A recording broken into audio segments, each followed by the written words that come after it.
Now, we hear a lot about gridlock in Washington, D.C., how Congress has failed to reach bipartisan agreement on a range of issues from healthcare to deficit reduction.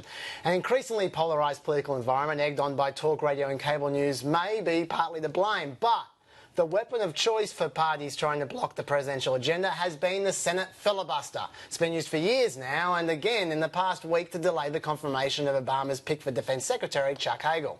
Now, there are 100 US senators, so simple math says you need 51 votes for a simple majority, but you need 60 votes to break a filibuster and get a final vote to pass a bill or to nominate somebody like Chuck Hagel. In recent years, though, this filibuster, or even just the threat of the filibuster, has been used more than ever before to stop bills and nominations ever going to a Senate vote.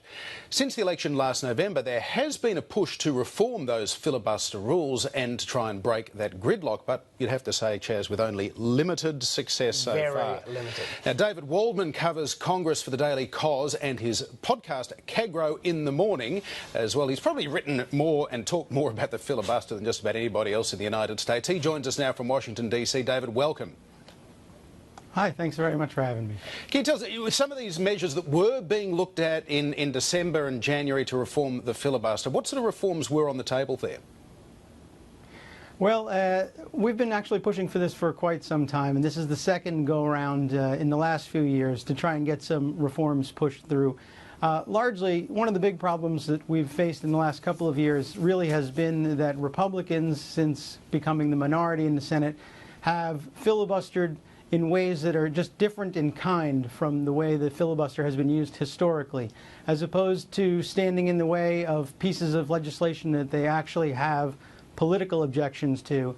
They've sort of blanketed the landscape with across-the-board filibusters aimed more at turning the Senate into someplace that just cannot function and to deny the majority Democrats and President Barack Obama any legislative agenda and any items on that agenda that they can. So one of the big things that we've been looking to get passed is the filibuster, which blocks the Senate from even beginning debate on any particular measure. In any parliamentary body, you have to make, of course, a motion to proceed to consider any piece of legislation or motion, but that's actually subject to filibuster, or has been up until recently in the Senate. So we've had the situation where we are having endless debate on the question of whether or not to begin debate on any piece of legislation. Obviously ridiculous. And is that still in place now, even after the deal they made a few weeks ago?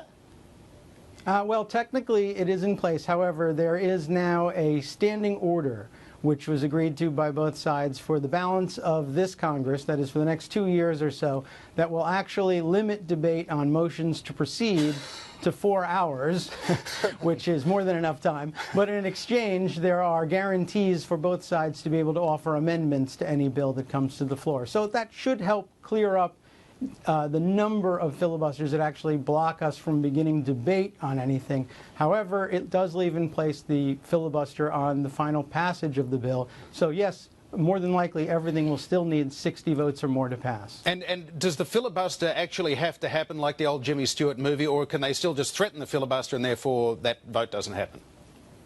The threat is still enough. There is another part of the agreement which is very informal, more of a handshake agreement, although we see that that didn't work out very well in the last Congress either.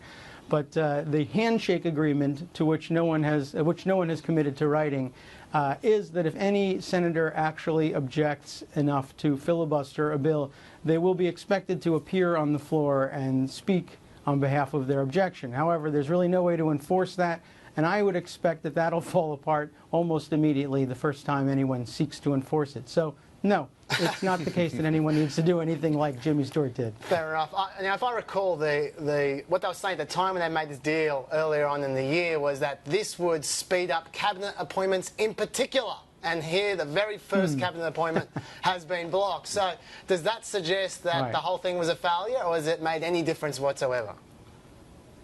Well, actually, it wasn't that much. There wasn't that much difficulty posed in getting nominations to the floor, especially with. Well, usually it's been the case that a cabinet nomination sails through very easily, especially when it's a former senator. Now, getting to the debate on any particular nomination has never really been a problem. A quirk of the rules something that they've engineered for themselves, makes it possible at least to get started with the debate. It's finishing the debates that becomes a problem. A big issue, really beyond cabinet nominations, has been judicial nominations.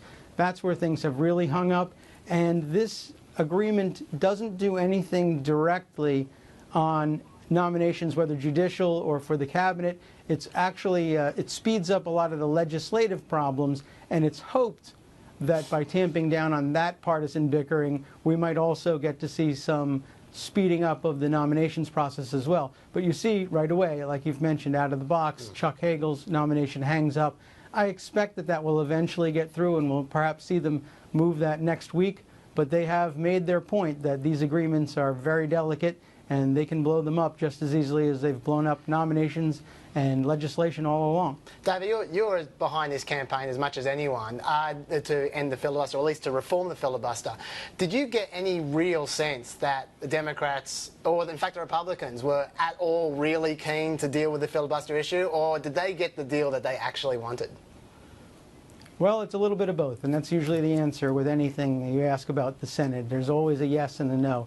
There's very definitely a solid core of members on the Democratic side who are very interested in seeing the filibuster reformed, and in fact, very interested in seeing the Senate able to revisit its rules and decide on what rules it will use going forward in a new Congress every 2 years.